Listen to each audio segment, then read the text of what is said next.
Niki kula pun janji nggih. Kula niku kan ge Selasa bulan yang lalu niku khatam hikam.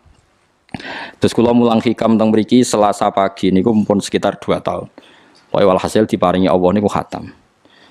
Terus kula kepengin napa?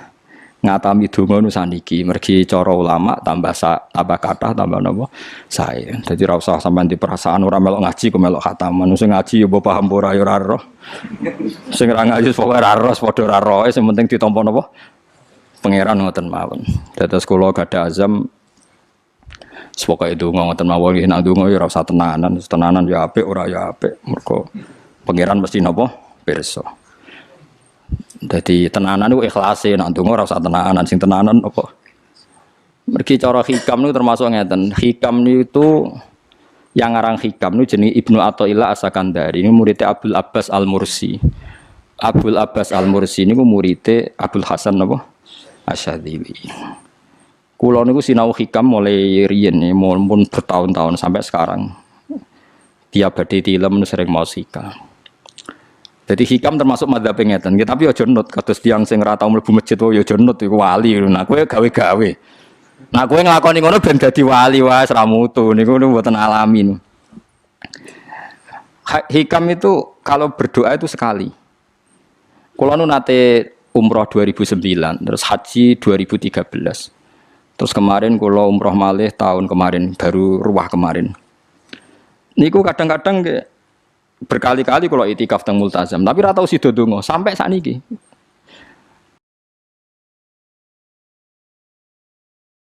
Mergo donga mbok pisan tok, anggere donga neh. Lho pangeran ijek eling kok tak elingno. Mergo hikam termasuk mengingatkan gitu. Kamu kalau doa itu jangan ulang. Karena yunabbahu iku man yajuzu alil ikhfal, yang boleh diingatkan hanya orang yang mungkin lupa. Allah ora bakal lali kok mbok elingno. Dadi kula anggere ning ngarepe multazam pe donga. Lho donga aku wingi pangeran cek eling. Ya wis ra sida donga.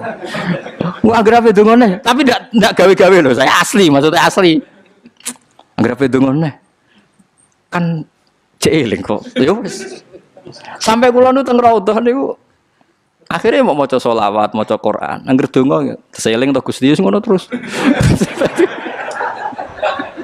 Dadi yo pancen unik, wong wali ku unik. Aja gawe-gawe lho, tapi aja nut kula. Cuma pancen hikam madzhab ngoten.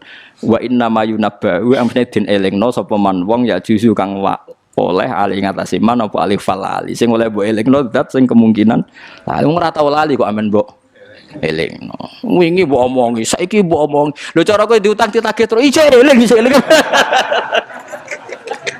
Dadi hikam madzhab unik. Ya tapi udahnya wali ya tetap napa? Wali itu keliru tetap wali. Nah, ben arah wali ku bener wae tetep ra wali wis ra bakat. Tapi aja gawe-gawe lho, syaratnya napa? Syaratnya aja napa? Gawe-gawe. Iki kula sering diprotes wit. Gus ora tau ora jenengan donga. Jare sapa ora donga? Wingi setu. Kok ora donga nah? Jeleng.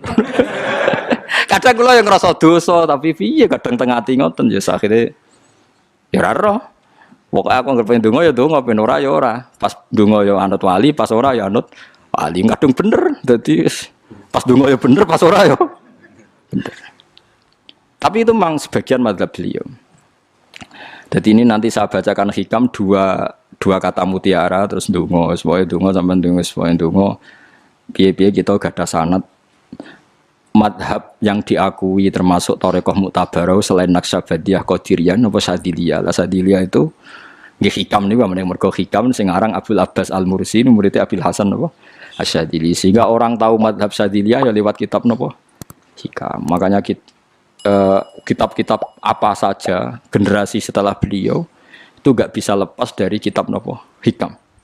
Sampai diarani hikam atau iya. Madhabe napa atau iya. Mergo atau iya iku maknane sing arangu napa Ibnu Athaillah disebut hikam atau iya. Itu beliau sebetulnya ya ada orang alim yang butuh mikir jelimet nggih mboten. Ya wong waras wonten mawon. Misalnya orang waras begini, pancen wong waras itu beda mek waras pancen. Misalnya gini. Saya ngambil uangnya Mustafa tanpa pamit boleh ndak? Ndak boleh kan. Terus beliau membuat makalah gini, kula aja hafal. Mana aka antat da'iyya mimma lil makhlukin Allah itu mencegah kamu, melarang kamu mengklaim barang yang tidak milik kamu. Padahal sama-sama miliknya makhluk. Misalnya Mustafa punya mobil, aku milik saya boleh enggak? Boleh enggak sama siapa saya? Enggak boleh kan? Mustafa punya rumah, aku milik saya boleh enggak? Enggak boleh. Kalau mengaku miliknya orang sama-sama makhluk saja tidak boleh, apalagi kamu ngaku-ngaku hal yang milik Allah. Misalnya sifat menentukan nasib itu milik siapa? Allah. Menentukan su'ul khotimah atau husnul khotimah itu milik siapa? Kamu tidak boleh. Misalnya gedeng orang, wong ngono iku mesti su'ul khotimah. Lho sing nentukan itu milik Allah. Wong ngaku barange wong ora oleh apa meneh ngaku sing hake Allah Subhanahu wa taala. Jadi sebetulnya nak ngendikan ya normal saja. Artinya ijtihad itu kan normal, tidak perlu orang pinter banget. Tapi sing roh itu wong waras ngono maksudnya.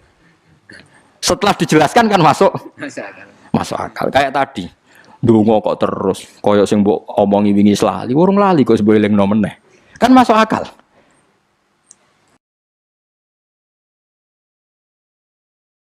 Tapi kok jangan anut aku, mergo ora asli, ora asli. Wong anut-anut kan mboten apa. Dadi ini kula waca kalih mawon nggih kenangan kula ben dadi nggih kenangan kula napa makalah sanggeng napa hikam ya. Nggih kula waca Arabe mawon engko napa. Nggih bismillahirrahmanirrahim. Kula nak maca malah bingung, biasa hafalan malah maca. Jadi piyambake ngendikan mana aka antatta iya male salaka mimalil makhlukin afayubihu laka antatta iya wasfahu wa rabbul alamin. Di Allah nglarang jenengan mengaku barang yang miliknya orang lain, apalagi ngaku-ngaku hak sing milike Allah Subhanahu wa taala. Sehingga kita ndak boleh misalnya maksudno tiyang wong iku mesti celaka, nyelakano orang itu hak sinten? Hak ya Allah. Kowe ora usah GR sok ben mesti bener, iso wae saiki bener sok ben salah. Kamu juga enggak usah merasa salah. Soalnya saya kira soleh, soben soleh ya sudah itu hak ya Allah, sudah ada itu. Terus ngendikane beliau ini ilahi kulama akhrosoni lu'mi antokoni karomuka. Gusti ketika saya didiamkan oleh kesalahan-kesalahan saya antokoni karomuka maka saya digerakkan oleh sifat lomane jenengan. Itu perasaannya hikam. Misalnya sampean ngerasa dosamu akeh terus rawani donga.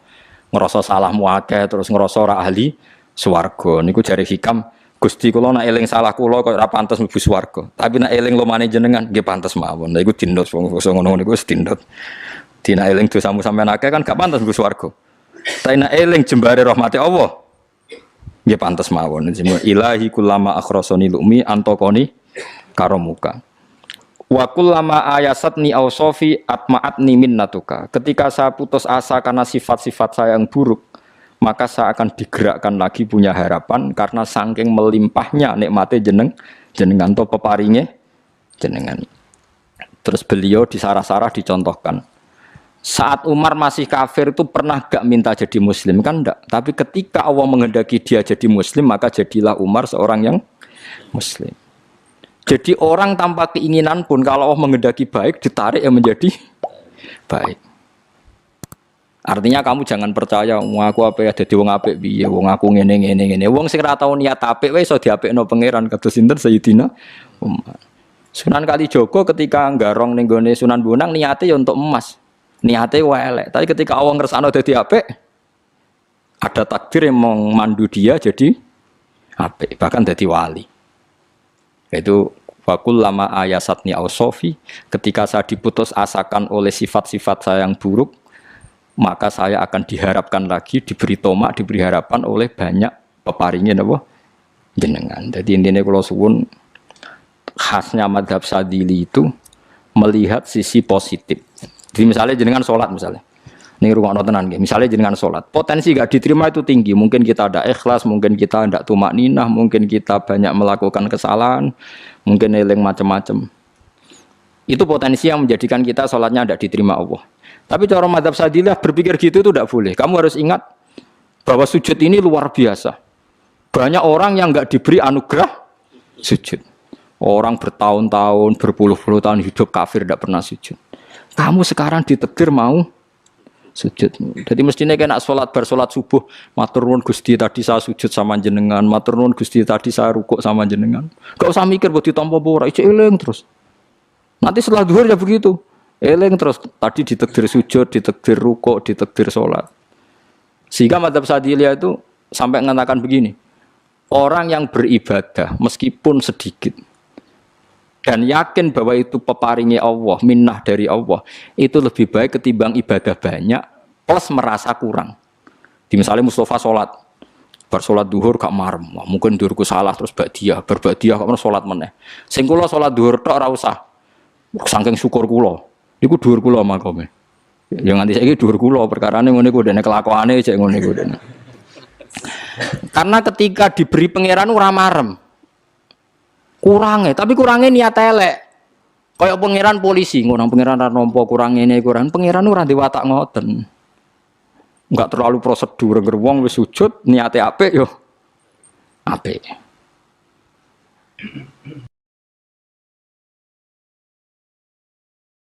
Ya mulane kula nate debat mbek jenengan kula kan bolak-balik cerita. Sampai nak sujud itu untuk menjadi sah itu kan bathuk, tangan loro, dengkul loro, delamaan loro, sehingga harus sujud pada 7 anggota. Jadi menurut madzhab yang asoh kalau sujud itu harus 7 anggota. Tapi ada ulama yang mengatakan cukup bathuk tok ambek sikil. Angger wis ngene jenenge sujud. Alasannya ulama ini masuk akal. Saiki nak diwalik. Ana Zaid yang muslim. Bathuke ditemplekno bumi niat sujud ning berhala, hukumnya kafir ta ora? Enggak jawab ya, kafir kan? Iku syaratnya anggota pitu apa asal bathuke nemplek? Mulane jari ulama sing kaul sani. Lah iya nggo murtad ora usah syarat kok nggo bener. Syarat. Lah iya sing digo murtad ora usah syarat kok sing sujud nggo pangeran. Syarat. Nggo syarat. Nah ngono ora usah syarat anggere ngono ya jenenge sujud. Buktine wis sah nggo dadekno murtad. Yo, dadi ulama yo macam-macam. Mana kau jangan aku ilmune sakit. Artinya sampean ra kudu anut mazhabku. Maksudnya mergo kula lah ya sadar sebagian mazhab saya itu masalah bagi Anda. Tapi saya ikut Anda lebih masalah kan. Ngopo kok ora roh? Maksudnya kan gak jelas. Acuannya hukum ndak jelas. Ya karena tadi kamu sekolah di Australia, di Amerika, wong kok kancanan wong kafir. Tapi barokahnya anak-anak yang sekolah di sana, yang kerja di sana, akhirnya di Amerika ada masjid. Di Australia itu barokahnya mahasiswa, pekerja, orang kedonyan macam. Sekarang orang kedonyan di Taiwan, di Korea bikin komunitas masjid. Ya, akhirnya di bumi Allah di sana ada yang sujud. Ya itu nyata. Meskipun teori Anda juga nyata, sebagian mungkin katut widoan yang kono katut macam-macam. Sama-samanya ya sudah kita berpendapat ya seperti itu. Wallahu alam sih yes, ya mungkin naik HP, mungkin naik ora. Wallahu alam supaya donga supaya HP. Tapi kan kita tidak satu arah karena ngendikan ya seperti gejolokannya Allah dengan Nabi Ibrahim itu kan kelihatan. Malaikat Israel berjabut Nabi Ibrahim. Nabi Ibrahim gak terima, gak iso Israel. Aku kekasih pangeran. Mosok dipateni. Hal ra'aital khalil yumitu khalilah. Ono kekasih mateni kekasih, mesti keliru perintahmu Israel. Semune ngono Nabi Ibrahim, kowe tetep dipateni. Cara Israel wis menarik. Akhirnya balik teng pangeran Gusti, amartani ila abdin la yuridul mauta wa yaqulu hal ra'aital khalil yumitu khalilah. Ya Allah, Engkau memerintahkan saya pada hamba yang enggak ingin mati. Dia bilang, masa ada kekasih membunuh kekasihnya. Cara Israel masuk akal, bisa mikir juga Israel. Cara dia masuk akal. Jawab Allah ini. Qullahu jadi katakan pada Ibrahim, hal ra'aital khalil yakrahu ayyal khalilah. Ibrahim kandhani, ana tah kekasih tapi ra siap ketemu sing dikasih. Artinya kalau tidak berani mati berarti ra siap ketemu.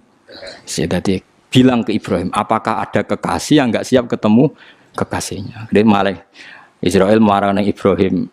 Kata Allah, enggak ada kekasih yang benci ketemu kekasihnya. Oh ya, mati saya kira. Nah, itu logika yang terbangun. Makanya dengan perbandingan logika itu akan kelihatan. Pertama, koyok-koyok logika Ibrahim itu masuk akal. Tapi ketika Allah ngendikan, ono tah kekasih ra siap ketemu kasihnya. Nah, kitab Mahalli itu kitab yang menjelaskan sekian teori fikih yang tidak mansus ya, saya ulang lagi, yang nggak ada nasnya. Kemudian diulang-ulang oleh cara berpikir tadi. Nah, akhirnya jadi kitab khilafah ya, kitab ikhtilafat dalam Syafi'i yang paling dianut ulama seluruh dunia. Jika terus Habib Zain Sakmangke semua ulama itu rujukannya kitab Mahalli.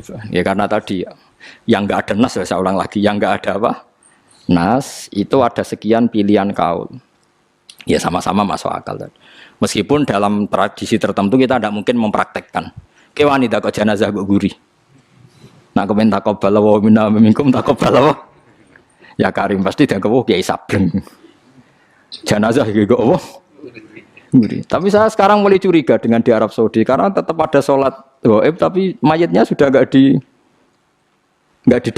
depannya sudah. Kalau menangi rian teng buku-buku mayat itu tapi itu mungkin karena teknis ya, karena yang mati terlalu banyak dan sering musim